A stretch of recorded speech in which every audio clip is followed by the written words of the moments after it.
Barakata Yahweh, Ba'ashem Yahushai, Ba'ashem Chakodash. Welcome to another live lesson. The name of this one, Barakata Yahweh, is Stand Now with Thine Enchantments. And that comes from the book of Isaiah, the 47th chapter, which we're going to read some of that chapter, Lord's will. And this lesson will be edifying. This lesson comes through the inspiration of this movie that I watched years ago, and I've recently been watching it. I haven't finished watching it yet, but as I was watching through it, this movie's pretty much about witchcraft, casting spells, the devil. It's about people that have money, Edomites that have money, that are acquiring different books and magic arts, to best worship Satan, pretty much, And there was a scene towards the middle of the movie where Johnny Depp met up with this German-sounding woman, and actually French, because he was in France, and he was put on a mission to go and find these books, for this individual here. I forgot his name, Langella, I think it is. And this individual right here, he owned a copy of this particular book, and there were two other books, and he wanted to know why. He didn't come out straight, but he wanted to know why, his book wasn't working. Was his book a forgery? Blah, blah, blah, this, that, and the other, And the reason why I'm going into this is because this is, something that Esau does, So when he was interviewing the woman about the book, she pretty much told him there was an individual by the name of, I forget his name. I don't believe it was the actual Torquemada, but it was somebody with that name, something Torquemada. And pretty much, he wrote a book, dedicated to the devil based off of this other book. And then they, according to the movie, they burned him at the stake in 1667. And from that point on, there was a secret group, as she was saying, that was formed, the Silver Serpent. And every year they got together to pay homage to him and to read from the book, from this particular book, and do whatever spells or whatever. And then she even said today it degenerated into bored millionaires getting together to, act out their jaded, sexual, perversions or whatever, however she put it.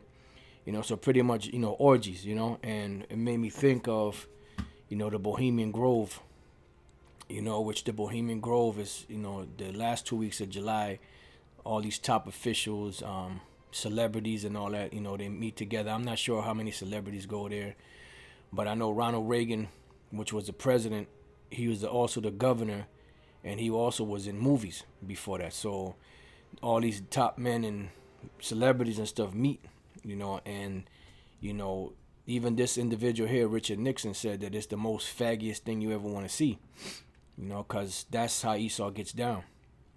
So, this is about to come up now in July. So like I said, when I was watching the movie, it made me think of that, because that's what Esau does. They have, as you can see here, this is from the movie Eyes Wide Shut, and these are secret things that they do in worshiping the devil. Notice they're all in a circle, with the one individual here dressed like, I guess, supposed to be Satan, and they're in a circle, because that's how these devils do. When you see movies with them worshiping the devil or casting spells, they draw circles and pentagrams and hexagrams and all that, to cast spells and to call up demons, which they actually do on the left-hand side, and this is a picture of the Bohemian Grove set up, and you can see it's all set up in circles, and this is, I guess this is during the day, before they actually go to worship, before the owl, to burn. They call it an effigy, but we believe it's actual children that they murder. The ones that they, that are in the back of milk cartons, missing children and all of that. Because that's how these devils get down. And they got this art from the ancient world. You know, they got it from Babylonia, from Egypt, from Sumeria, you know, from the Chaldeans and all of that. And this is why the scriptures make reference to Esau dealing with this, dealing with that, as far as being the daughter of Babylon, virgin daughter of Babylon, the Chaldeans, you know, the Nineveh, the Assyrians, because all of these nations practiced and worshipped, you know, on the left-hand side, you know, with their sorcery.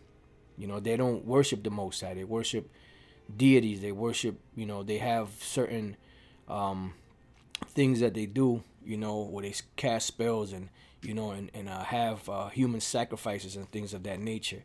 Take the liver out of animals and read it, you know, and this is a form of augury with them.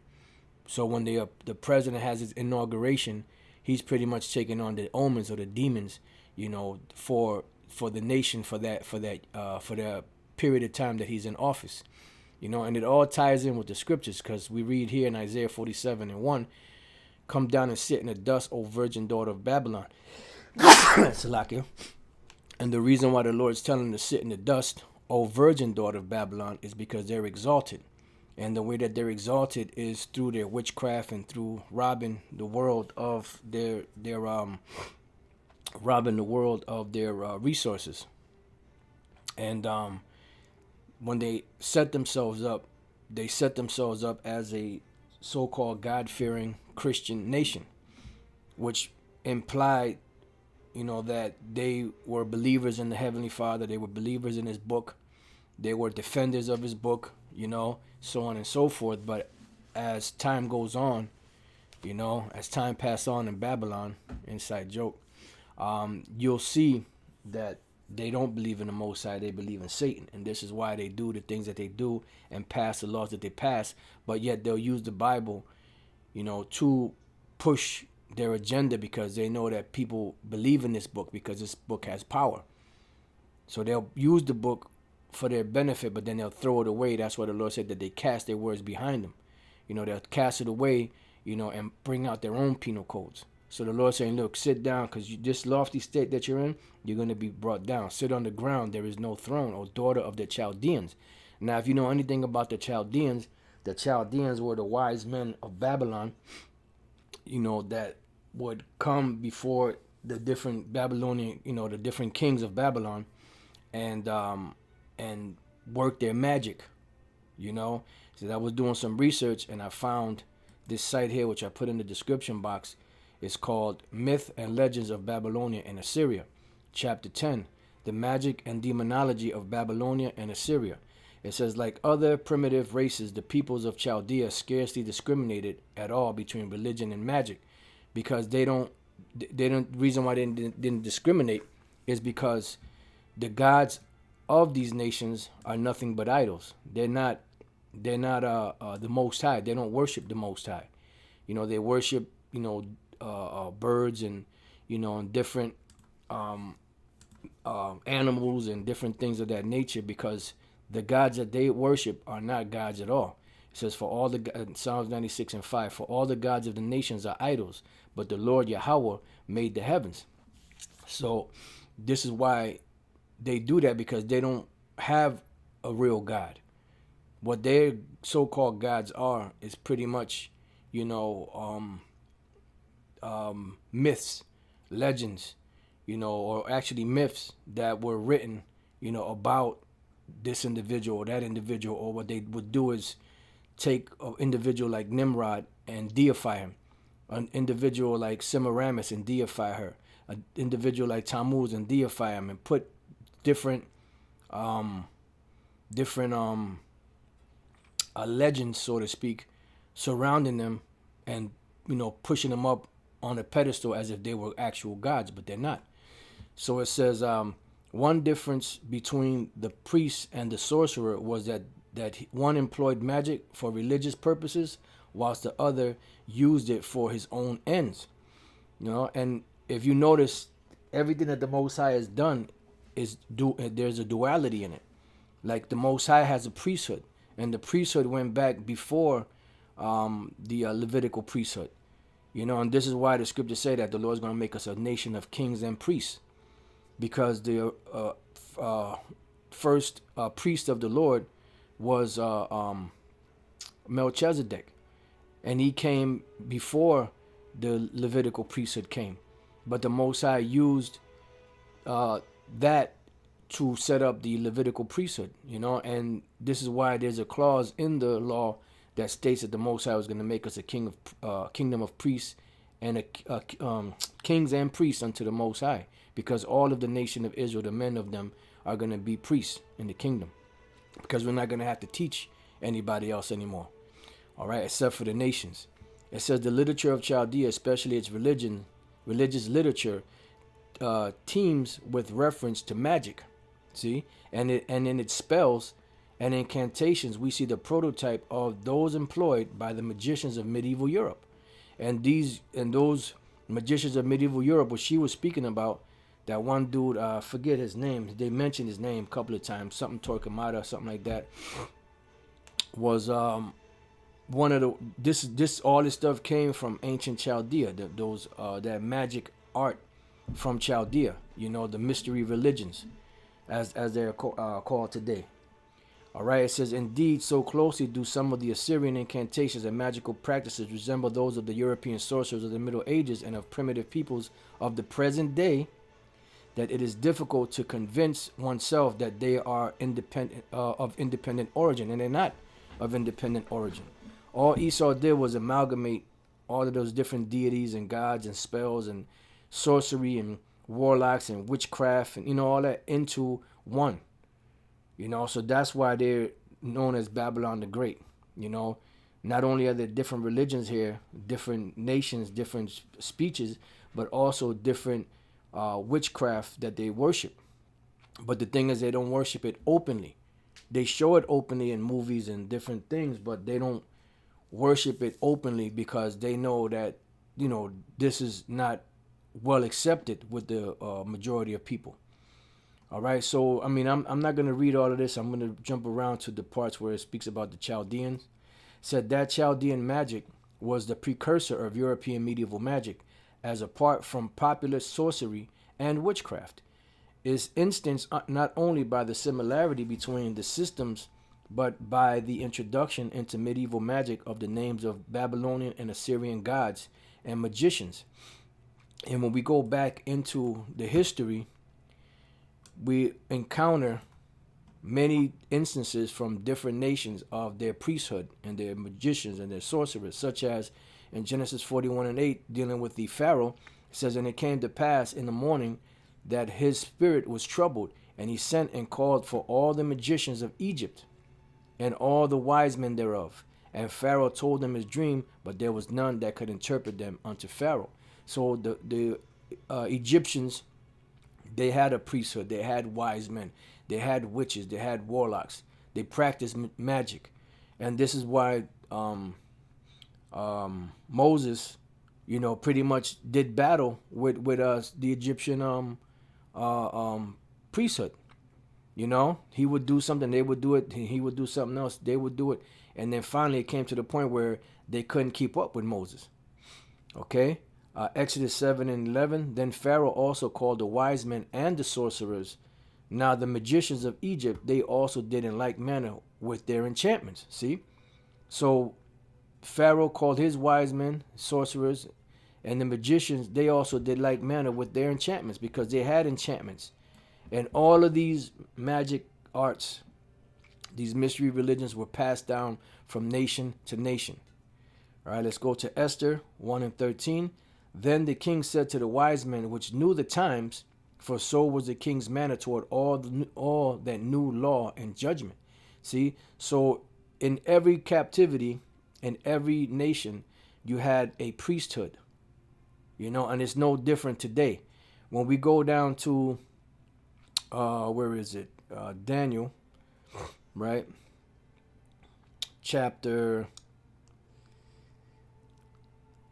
Let's go to Daniel chapter 5, verse 27. Daniel answered in the presence of the king and said, the secret which the king hath demanded cannot the wise men, the astrologers, the magicians, the soothsayers show unto the king.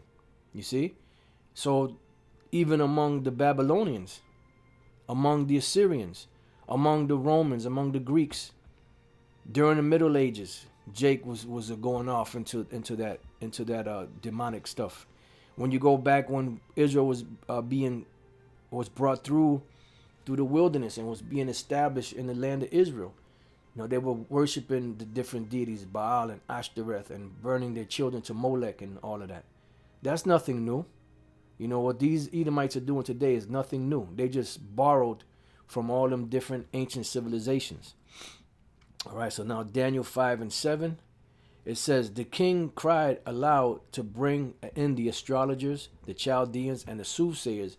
And the king spake and said to the wise men of Babylon, whosoever shall read this writing and show me the interpretation thereof shall be clothed with scarlet and have a chain of gold about his neck, and shall be the third ruler in the kingdom. Then came in all the king's wise men, but they could not read the writing, nor make known to the king the interpretation thereof. Verse 15, and now the wise men, the astrologers, have been brought in before me, and they should read the writing and make known unto me the interpretation thereof, but they could not show their interpretation of the thing. So you best believe that in today's time, these Edomites have their wise men. They have their councils, they have their sorcerers, they have their witches, they have their warlocks, they have their prognosticators, as we read in Isaiah 47 chapter. So they're doing the same exact things today. But the thing is, they're doing it behind the scenes. Back then, they would do it openly. Today, they do it behind the scenes. They show you things in different movies. They have secret meetings. They're about to have one in July, the middle of July. The last 2 weeks of July is dedicated to these world leaders and celebrities and all that, whoever it is that they allow to come there and have these meetings to find out what's going to go down next, in society. Who's going to be the next ruler, what's going to be the next crisis, or what's going to be the next part of the agenda. How are we going to, get this thing off the ground? Blase, whatever they practice in this thing. And also, as the woman was saying, in the movie The Ninth Gate, they also practice their perverted sexual, indulgences. She said that it started off by the order of the silver serpent, and they will come every year to honor that individual, and they will read, from this particular book that he wrote, and have, different spells and enchantments and incantations. Excuse me. But then she said later on it degenerated into a bunch of bored millionaires that come together to indulge in their jaded sexual perversion or something like that. And this is the truth. And see, they put this stuff out there, but people look at it as that's just a movie. And the people that were interested in these books, that were interested in this magic, that were interested in trying to summon up the devil and incantations, were well-to-do people that were rich, people that were, you had college. One was a college professor, they were well-to-do, they had money to throw out and spend, for this stuff. And she said she saw the devil when she was 15 years old, and she devoted her whole life to serving him and writing about him. And that's an actual fact of these Edomites. But the average person, that's just a movie. All right, well, you keep believing that. So let's go back, Isaiah 47, and we're going to jump around a little bit. Sit thou silent. And this is why the Lord is one of the reasons why the Lord is going to visit you. And the Lord said that once he destroys this place with the thermonuclear destruction, that you're not going to repent of these sorceries, of these murders. Because sorcery, witchcraft, and the worshiping of these gods, they want blood. They want human blood. So they have to murder people. They have to murder children in order to please their so-called God. So that's a part of the sorceries and the murders that it speaks of in, I believe that's Revelation, the 9th chapter. Sit thou silent and get thee into darkness, O daughter of the Chaldeans. Because this is the daughter of the Chaldeans. And as we're reading about the Chaldeans, here it says, Babylonians and gods and magicians, again, and again in Babylon appealed even more frequently than Egypt, and we meet constantly with the names of Beelzebub, Ishtar as Astarte, Baal, and Molech. And they happen to call that owl, that 40-foot owl, I believe it is. They happen to call it Molech, although Molech was not an owl in the past, but they call it Molech, and you see a fire burning from it, And what they would do is they would play the priests in the past, when the parents would bring their children to be sacrificed, the children would scream because they were being burnt, and in order to not to disturb the parents or have them be messed up, they would play music, in order to drown out the screams of the children. And that's what they do in the Bohemian Grove. You hear something like a scream, and then you'll hear music playing. It says, whilst the names of demons, obviously of Babylonian origin, are encountered in almost every work on the subject, frequently allusions are also made to the wise men, the necromancers of Babylon, which were those that will call up the dead, and the scriptures speak about that, of the calling of the dead. So these devils, this is why the Lord said, "What hast thou to do to declare my statutes in thy mouth? See, now hear this instruction," because that is in the scriptures. Let's go real quick to, the reason why I'm using this is because Blue Letter Bible is tripping, man, hard. It won't even let you go on. I mean, it'll come up and then you can't get anything. So they're doing something. Let me see if I can find this one particular verse. It's in a few places, but I believe there's one here in Leviticus 19. Right here, Leviticus 19:26. You shall not eat anything with the blood, neither shall you use enchantments, nor observe time. See? So these are things that were not supposed to be done. So these are things that are in the scriptures, which they say they believe in. So how come they're not practicing that? How come they're not practicing that? They're having orgies. That's totally off, man. And the old woman said that she's too old to have them orgies anymore. Oh, here we go. You shall keep my Sabbaths and reverence my sanctuary. I am the Lord. Regard not them that have familiar spirits, neither seek the wizards to be defiled by them. I am the Lord your power. And this was a direct law to Israel, not to do these things. But these devils said that they believe in the Most High, that this is a so-called Christian nation. So how come they're not abiding by those rules? Going back, it says, and to the stargazers of Chaldea, the conclusion is irresistible that ceremonial magic, as practiced in the Middle Ages, owed much to that of Babylon. And that's true. And even today, the stuff that's worshipped today is owed all the way back to Babylon, to Sumer, to Egypt, to the Chaldeans, and all of that. It says, our information regarding Chaldeans' magic is much more complete than that which we possess concerning the magic of ancient Egypt. Hundreds of spells, incantations, and omen inscriptions have been recovered. And these not only enlighten us regarding the class of priests who practice magic, but they tell us of the several varieties of demons, ghosts, and evil spirits. And we read in Wisdom of Solomon, the 17th chapter, how the Egyptians encountered these different apparitions. So these things are real. These devils actually sit there, on certain times of the year, like Halloween, so-called Halloween, and they actually meet and have, face-to-face meetings with these particular demons. And their whole life is about that. Their whole life is about seeing these things, about opening up themselves to be possessed by these spirits, man. That's the left-hand side of the Most High. It says they minutely describe the Babylonian witch and wizard, and they picture for us Janani magical ceremonies. I don't know if that's going back to Egypt with the that's dealing with Babylonia. Besides informing us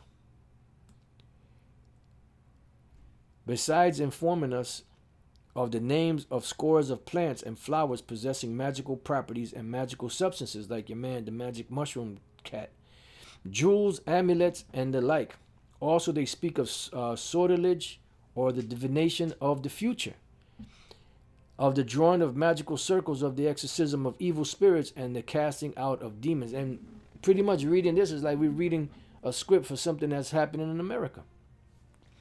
You know? So let's finish out here. It says, sit thou silent and get thee into darkness, O daughter of the Chaldeans, for thou shalt no more be called the lady of kingdoms. I was wroth with my people, I have polluted mine inheritance and given them into thine hand.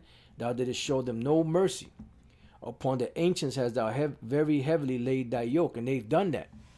But yet they claim to have come to this society, to this world, to get away from the tyranny of Europe, but yet they were pushing tyranny on this side of the world upon the natives first. You know, the northern kingdom, you know, from Gad, Reuben, and all the rest of the tribes. And then when they were a little more established, you know, they started bringing Judah, Benjamin, and Levi over here doing the same exact things. You know? So these devils, man, they don't believe in the Lord. It says, and thou saidest, I shall be a lady forever, so that thou didst not lay these things to thy heart, neither didst remember the latter end of them. Just bear with me 1 second.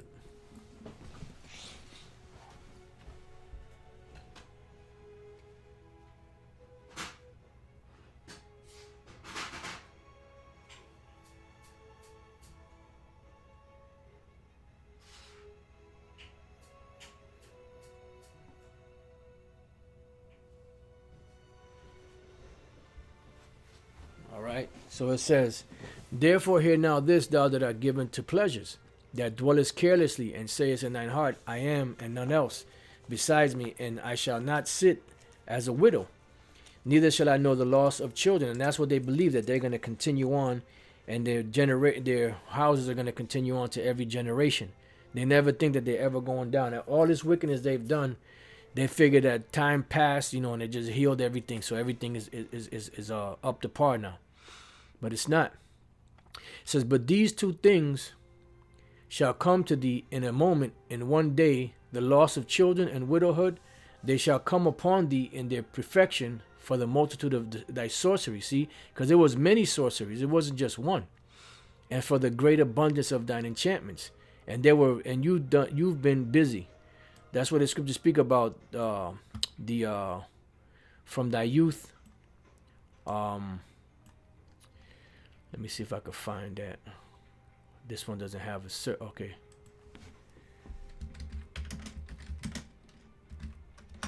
I know there's one in the same chapter.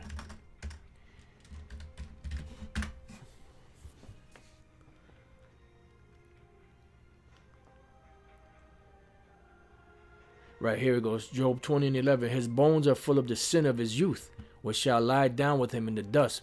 Come sit in the dust, O virgin daughter of Babylon. You see? All right, so going back, it says, for thou hast trusted in thy wickedness. Thou hast said, none seeth me. And they're so bold with it that they have on the back of their dollar bill, one of the top monetary, the top money of Babylon the Great. They have the so-called seal of the United States. You know, the Novus Ordo Seclorum, you know, the Nua Coeptis Novus Ordo Seclorum, which is a new order of the world. It says, for thou hast trusted in thy wickedness, thou hast said, none seeth me. Thy wisdom and thy knowledge, it hath perverted thee, and thou hast said in thine heart, I am, and none else beside me. Yeah, so the Lord is telling you that you're full of the sins, your bones are full of the sins of your youth, which are going to lie down with you in the dust, because the Lord is going to bring you down. And this whole chapter, Job 20, is dedicated to the wicked. And we know that the wicked are the Edomites. And we know that the Edomites is the so-called white men that are ruling today. It says, therefore shall evil come upon thee. And evil is what? Bad times. Thou shalt not know from whence it riseth. So you're not going to realize where it's coming from, because in your mind, you already got everything sewed up. You know, everything is moving according to plan.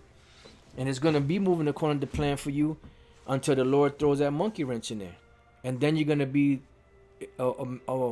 astonished of how your New World Order didn't work.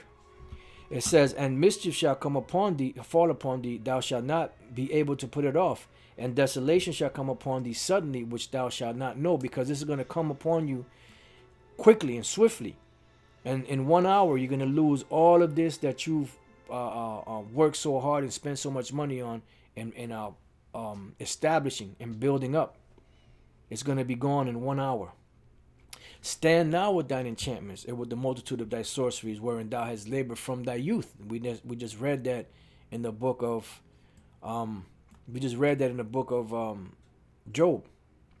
If so be thou shalt be able to profit, if so be thou mayest prevail. Yeah, so stand up with all of this that you've done, your incantations, your witchcrafts, and see if that's going to help you stay in power.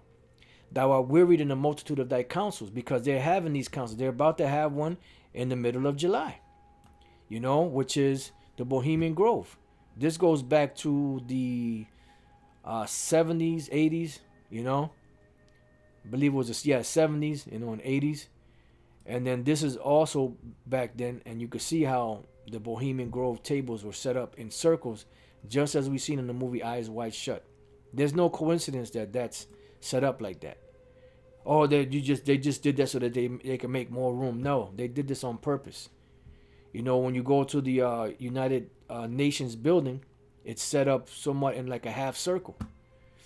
These devils ain't slick, man. Well, they are slick, but not that slick. So let's go back. It says, let me move this over. Let now the astrologers, the stargazers, the monthly prognosticators stand up and save thee from these things that shall come upon thee. Yeah, because you trusted in this. You trusted in your wickedness. You trusted in this magic, this sorcery, that it could save you, it could deliver you. You puffed at the Lord. You blasphemed the Heavenly Father, His Son. So let these same individuals that have been doing these incantations and stuff jump up and save you from what's about to come. It says, behold, they shall be as stubble. The fire shall burn them, because they're going to be destroyed, the ones that are here in America. They shall not deliver themselves from the power of the flame. There shall not be a coal to warm at, nor fire to sit before, because there's not going to be anything left. Thus shall they be unto thee whom thou hast labored, even thy merchants from thy youth. So any one of these nations, merchants that are here on the soils of America, they are going to be destroyed. It says, they shall wander every one to his quarter, none shall save thee. So there's going to be some of them that's going to leave, but there's going to be some of them that's going to stay. And it says, none shall save thee. Just like we had a situation where we had curses put upon us and no man was able to save us, no man was ever able to buy us, no Israelite was able to redeem us until Yahushua comes back. Well, you're going to be in the same boat. You're not going to be able, to have anyone save you. So I'm going to leave you with this last precept. Obadiah 1:8, shall I not in that day, saith the Lord, even destroy the wise men out of Edom, and understanding out of the mount of Esau? And this is the Lord destroying Esau, destroying, his enterprise, which is enterprise being, the new world, so-called new world order. So the scriptures say in Psalms 91 that only with thine eyes shalt thou behold and see the destruction of the wicked. So we're gonna witness, Lord's will, we be the elect. We're gonna witness the destruction of this place, and we've witnessed how these devils are wicked, and we're gonna witness their reward for that. And that's gonna be beautiful. This is our Revelation 9 and 20. And the rest of the men which were not killed by these plagues, yet repented not of the works of their hands. Why? Because when the missiles are dropped, this place is going to be destroyed. The land of Israel is going to be destroyed. I'm sure there'll be something to hit, other places in the world, but mainly America, totally, whole of America, the whole of Israel. And you're going to have these Edomites, these top elites, military and all that, doctors and lawyers and senators and congressmen in these bunkers, and they're not going to repent of their witchcraft. All they think about is getting back out, when the smoke clears and setting themselves back up into power so that they can push the same agenda forward. We just got to start over again, you know? But it's not going to work. It says, repenting out of the works of their hands, that they should not worship devils. And they're still going to worship devils, and idols of gold and silver and brass and stone and of wood, which neither can see nor hear nor walk. Neither repented they of their murders, you know, as we spoke about earlier, those sacrifices that they do, human sacrifice. They're murdering children, they're murdering people. Nor of their sorceries, nor of their fornication, nor of their thefts. So they're not going to repent. And this is why the first thing, you know, we'll do when we come back, Lord's will we be the elect, is going around policing all of these stragglers that are left around in these different bunkers or wherever they may be, you know, and put them to work. Hardcore slavery for 1,000 years. Because see, Esau has to be forced to do something because they're a proud devil. You know, so through the spirit and power of Yahweh Bashem El Shai, we're going to have the power to bash them upside the head and make them get to work. So with that, you know, I got to get ready to roll out. So with that, I pray that your brothers have been edified. Until the next time I say, Shalom. The Lord destroying Esau. Destroying, you know, his enterprise, which is enterprise being, you know, the new world, so-called new world order. You know, so the scriptures say in Psalms 91 that only with thine eyes shalt thou behold and see the destruction of the wicked. So we're gonna witness, you know,